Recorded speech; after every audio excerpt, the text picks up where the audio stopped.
Hello, it's me again, Ontario. Long time no see. I've missed ya. What am I here to talk about today? Well, I'm here to talk about the ways that persecutors can change once the body transfers from child to adult, because it turns out that this job was not going to be easy for our entire life. Was it? Nope. So, we started therapy recently with a therapist who can actually treat all of us. It's been an interesting experience. I haven't really talked to her about much. I just kind of, popped out at one point and was like, "Hi, I'm Ontario. I'm one of our persecutors. Prove that you're trustworthy and you can have more information. But until then, just know that I exist," was basically how that whole thing went.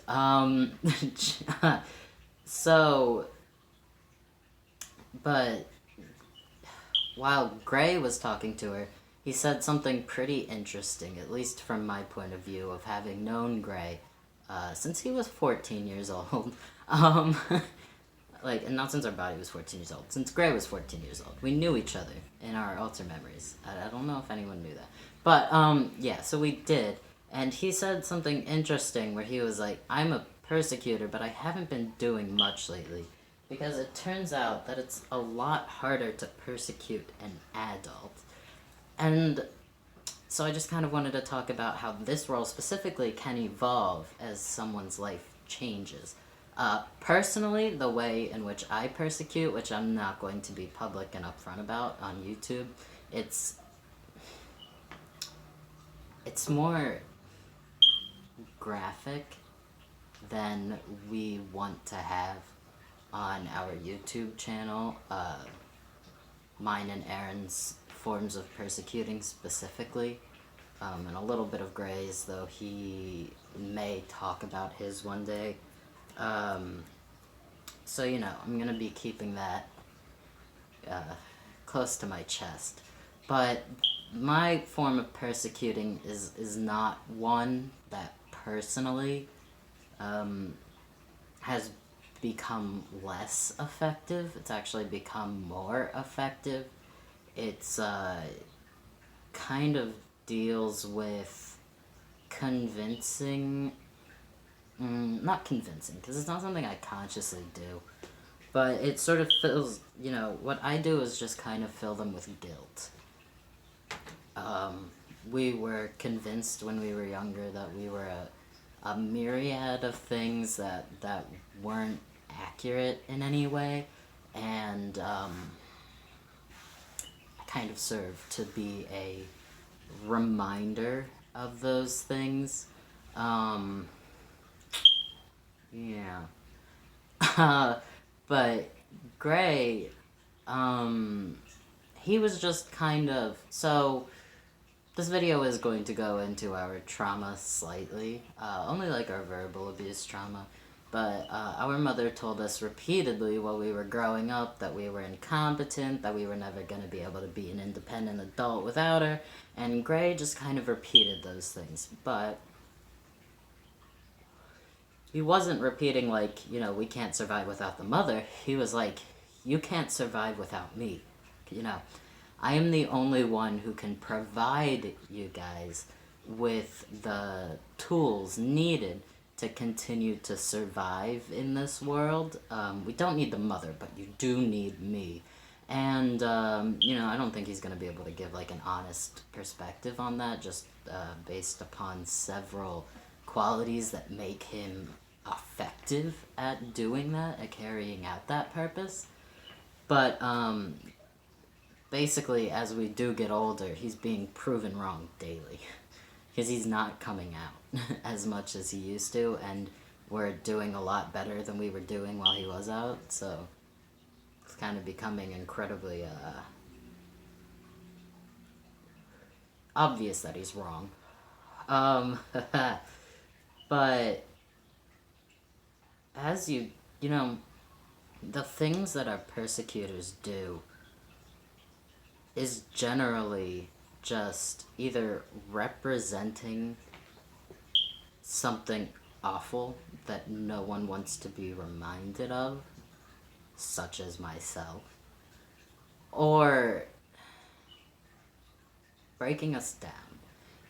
But there's this thing that our persecutor boss says a lot, which is that your job as a persecutor is to do the things that no one else can handle. You know, we do as persecutors tend to see ourselves as much stronger than everyone else in the system. And frankly, I haven't seen much to disprove that. Every time we hit a point in our life where everyone's like, I give up, whatever, throw in the towel, you know, the persecutors are the ones who, for us, step in and get us through that.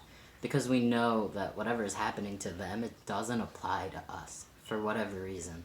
And or it actually does, and we just refuse to admit that. But, you know, Andrew says, though, your job is to persecute, not to debilitate.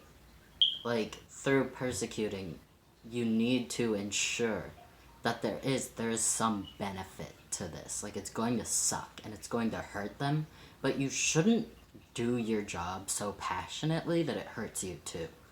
And as you get, you know, as a child, that means things like, you know, scare them into behaving right at school, but don't scare them into not going to school. That would be stupid. I mean, how could that possibly benefit you as a persecutor if you aren't gonna be living in a body that has a fucking high school diploma? It's not. That's never gonna benefit you. And, like, now that we're an adult, there's less hard lessons that they have to learn that, like, persecutors have to set up for them. It's just kind of things that they manage to learn themselves. There's not so much that we're being forced to remind them of, I guess. Is that a switch coming on, or am I smoking too quickly? But yeah, so, like, over time, since my last video, several things have changed, in our life. Like, before, I found myself having to remind them of what we couldn't talk to people about, but there's not much reason to stop them anymore. Like, there's still things on occasion, but they've learned incredibly well from my teachings, and they don't approach those, like, specific danger topics anymore,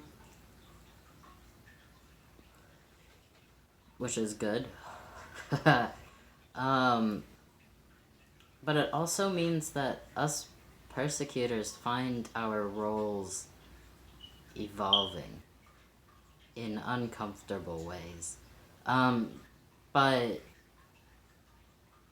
you know, basically also what I wanted to talk about in this video was we plan to start making a lot more YouTube videos, and we've been having trouble determining on what, but we kind of have decided we want to establish ourselves as that Persecutor channel. We want to talk about persecution a lot more, and, like, one of the topics we want to touch on, like, going forward, you know, several of them, but the first one being, you know, how rehabilitating persecutors actually works, and whether or not you can force it, you know. What is it? Not trigger warning, fucking, spoiler alert, you can't force it. It's, you know, if it happens, it happens. If it doesn't happen, it doesn't happen. I mean, people will, like, hound after their persecutors, it almost feels like, where they're just like, would you like to rehabilitate now? Come rehabilitate with us. We want to help you become a more functional alter. Come talk to us about your trauma. You're the most traumatized one here. That's why you're a persecutor. And it's like, I don't see how anyone could ever get better through that regardless. There's, like, regardless, we hate that shit. And, like, we also want to, I don't know, we just want to make a lot of statements on persecution and persecutors, how it can actually be beneficial and why it becomes harmful. But first, we wanted to upload a video going over how, how our persecuting has changed. Which is just that, like, ultimately, like, some people say that persecutors are misled protectors. And in a way, that's definitely true. But it isn't always. So, like, in the way that myself and Aaron, and, like, we have an altar called The Liar, because... Hold on, I'm sorry. Because when we were a kid, we were convinced that, we were lying all the time, which is gaslighting, we know now. But, Aaron and myself and The Liar, we just are whoever we were told we were as kids. That the host at the time knew somewhere deep inside they weren't, so then who was everyone talking to? And that would be The Liar and Aaron and myself. We are those ones, that form of persecution is not misled protection. That's just dissociation. And, there are a lot of myths surrounding persecution that we want to get into breaking down and disassembling as we continue going through therapy and, finding out what our, like, purposes are. What our purposes are. We want to bring some of what we're learning in therapy onto YouTube. So, like, look out for that. I don't know if that's a warning or, like, a promise, but...